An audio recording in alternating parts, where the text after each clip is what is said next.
6. Well, hi, everybody, and the Mets winning a doubleheader, so everybody happy here at Shea Stadium. That the people, of course, are rooting for the Mets, and most of them were here, as we had over 38,000 people in the ballpark. And we have as our guest on the show here for this final show of the evening, we have Hubie Brooks, who was the big hitter in the ball game, and also a great story for John Stearns as he pinch hit in the ball game. We're going to be looking at what he did a little bit later on. So John Stearns and Hubie Brooks will be back, but first this message from Mitsubishi. The Mets won the first game by a score of 7-4 to keep pace with the Cubs. In that ball game, Hubie Brooks had 2 hits and 4 times up.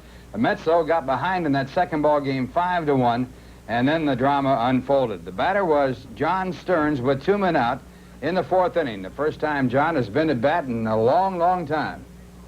And, John, you came through with this big hit.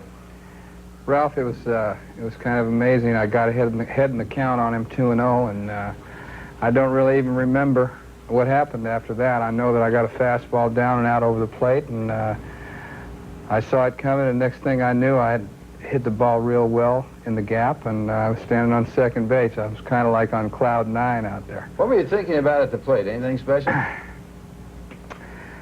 Well, no, I was just thinking about hitting. You know, I've been out a long time, and I've been waiting for that moment, but it kind of passed me without. I didn't reflect on it while it was happening. I've done a lot of thinking about it in the last 2 years about when I would play again, and it finally happened, and it was kind of like a dream. And a big thrill because you got a standing ovation from the crowd. They recognized you the moment number 12 came out of the dugout. That was a thrill. I wondered about that. I wondered if anybody would remember me. I've been out so long, so it was definitely a big boost for me mentally, Ralph. You know, it extended your hitting streak to 2 consecutive ball games over 2 years. I remember my last at-bat was a pinch hit against Mario Soto in August of '82, and I got a little squib base hit down the right field line, so at least I hit this one good. Well, not only that, it started a big rally for the New York Mets. Wally Backman beat out an infield base hit. That put runners at first and third, and then Winningham got his first major league base hit and his first RBI. Then a walk to Keith Hernandez, a walk to Darryl Strawberry to force in a run. That brought up Hubie Brooks with the bases loaded, and Hubie coming through with the big hit of the ball game. Eric Shaw, the pitcher. Hubie, you got all of this. Yeah, well, he got the ball out a little bit over the plate too much. He's got the hard sinker, Ralph, and you have to be patient enough to get something away from you where you can get a good swing at it, and he did.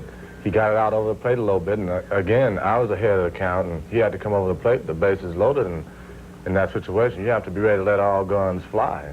In that situation, I was hoping I could get something good, maybe put us out ahead, and it worked. It certainly did work. The Mets taking the lead by a score of 6-5. We'll be back with the stars of the game, but first, this message from Mitsubishi. A big doubleheader win against a very tough ball club. And Hubie, of course, playing shortstop now. And Hubie, how's it feel? Has it become familiar yet?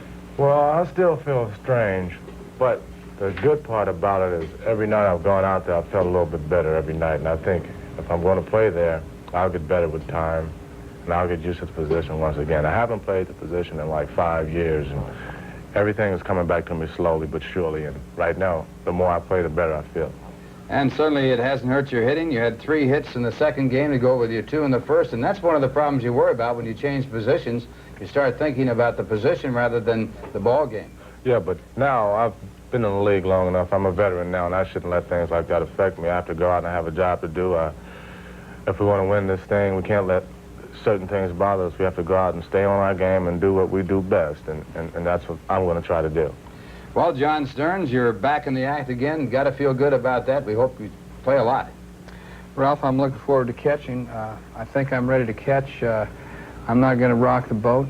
If Dave Johnson wants to catch me, that's fine. If he doesn't, I'll be available I'll be ready to go for whatever he needs me for. John Stearns and also Hubie Brooks, and we'll be back with the highlights of the game. That second ball game, a high-scoring game as they scored 10 runs to win it by a score of 10-6. Here are some of the highlights of the second game of the doubleheader. In the top of the first inning, it was all San Diego. The batter was Garvey, and he doubles to right field. Gwynn was on base, and he comes in to score from third base, and the Padres take the lead by a score of 1-0. Then McReynolds comes up, singles the left center, scoring Garvey, and the Padres on this base hit, to right center field, I should say, take the lead by a score of 2-0 as Garvey scores.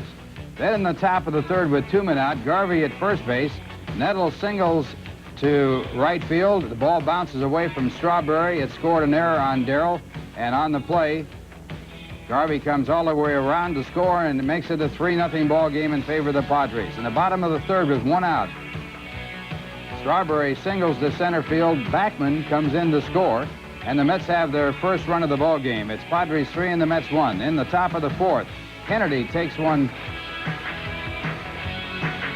Make that Shao doubles into center field. It scores Martinez, and the Padres are leading by a score of 5-1. Kennedy had homered just before that play. Then in the bottom of the fourth with 2 out, Stearns gets it going with a pinch hit, 2-base hit.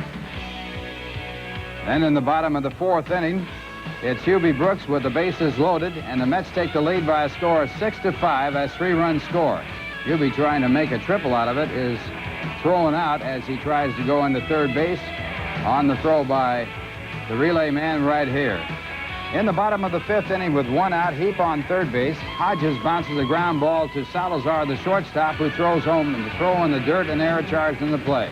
Then Rusty Staub in the bottom of the seventh comes up with a big pinch hit single, and the Mets come up with another run. They're leading by a score of 8-5. In the top of the eighth inning with 1 out, no one on, McReynolds homers.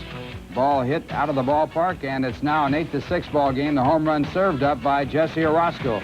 The only hit he was to give up in the ball game as he worked the final 2 innings. In the bottom of the eighth inning, the Mets get 2 big ones here as Darrell Strawberry takes it out over the bullpen wall. This ball hit about 450 feet, and the Mets come up with their final 2 runs. They lead by a score of 10-6. In the top of the ninth inning, with Wiggins on at first base, Gwynn grounds to the shortstop, Hubie Brooks, and Hubie turns it into a double play, and the Mets win it by a score of 10-6. So the Mets win a doubleheader out here at Shea Stadium. They won the first game by a score of 7-4, and the second game by a score of 10-6.